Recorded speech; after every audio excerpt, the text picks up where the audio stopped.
Hi friends, ఎలా ఉన్నారు? బాగున్నారా? ఈరోజు మా ఇంట్లో అయితే చూసారా వంకాయ ఫ్రై అయితే చేశానండి. చాలా చాలా బాగుంది. వంకాయలు అయితే మనం నిలువుగా ఇలా కట్ చేసుకొని నీళ్ళల్లో అయితే వేసుకోవాలండి, కాస్త ఉప్పు వేసుకొని. మనకి కావాల్సింది ఎండు కొబ్బరి, వెల్లుల్లిపాయి, ఎండుమిరపకాయలు ఇవైతే మిక్సీ పట్టుకోవాలండి పొడిగా. తర్వాత బాండీలో నూనె పోసుకోవాలండి. నూనె పోసుకొని దాంట్లో పచ్చెనపప్పు, ఆవాలు, జీలకర్ర, పచ్చెనపప్పు లైట్గా కొంచెం పచ్చెనపప్పు ఎక్కువ వేసుకుంటే పంట కింద బాగుంటుందండి. సాయిపప్పు వేసుకోవాలి. అలానే ఎండుమిరపకాయలు, అలానే కొంచెం కరివేపాకు,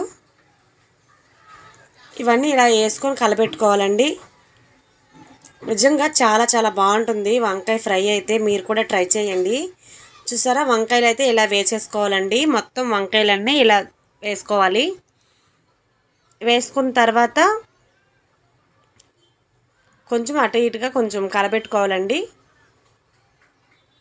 మనం మూత అయితే పెట్టుకుందాం. ఇవి అయితే మగ్గుతాయి కదా. మిక్సీ జార్లోకి అయితే ఎండుమిరపకాయలు, ఎండు కొబ్బరి, వెల్లుల్లిపాయ అయితే వేసుకొని ఇలా పొడి చేసుకొని పక్కన పెట్టుకోవాలండి.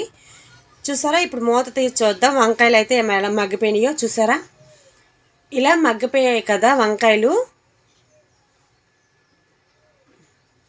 ఇలా మగ్గిపోయిన దాంట్లో కొంచెం సాల్ట్ వేసుకోవాలి. అలానే కొంచెం పసుపు కూడా వేసుకోవాలండి. నిదానంగా మళ్ళీ కలపెట్టుకుందాం. కానీ నిజంగా చెప్తున్నా వంకాయ ఫ్రై అయితే చాలా చాలా బాగుంటుంది. కొంచెం ఇలా బాగా మగ్గపెట్టుకోవాలి. ఇలా మగ్గపెట్టుకున్న దాంట్లో ఈ పొడి అయితే మనం ఇందా మిక్సీ పట్టుకున్నాం కదా, ఆ పొడి అయితే వేసేసుకోవాలండి.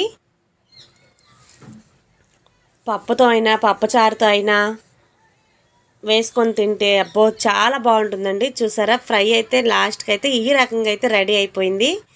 నిజంగా చెప్తున్నా ఒకసారి ఇలా ట్రై చేయండి. చాలా చాలా బాగుంటుంది ఫ్రై. చూసారా వేడి వేడి అన్నంలో ఇది వేసుకొని తింటే చాలా బాగుంటుంది. వీడియో నచ్చినట్టయితే లైక్ చేయండి, సబ్స్క్రైబ్ చేయండి. Bye friends.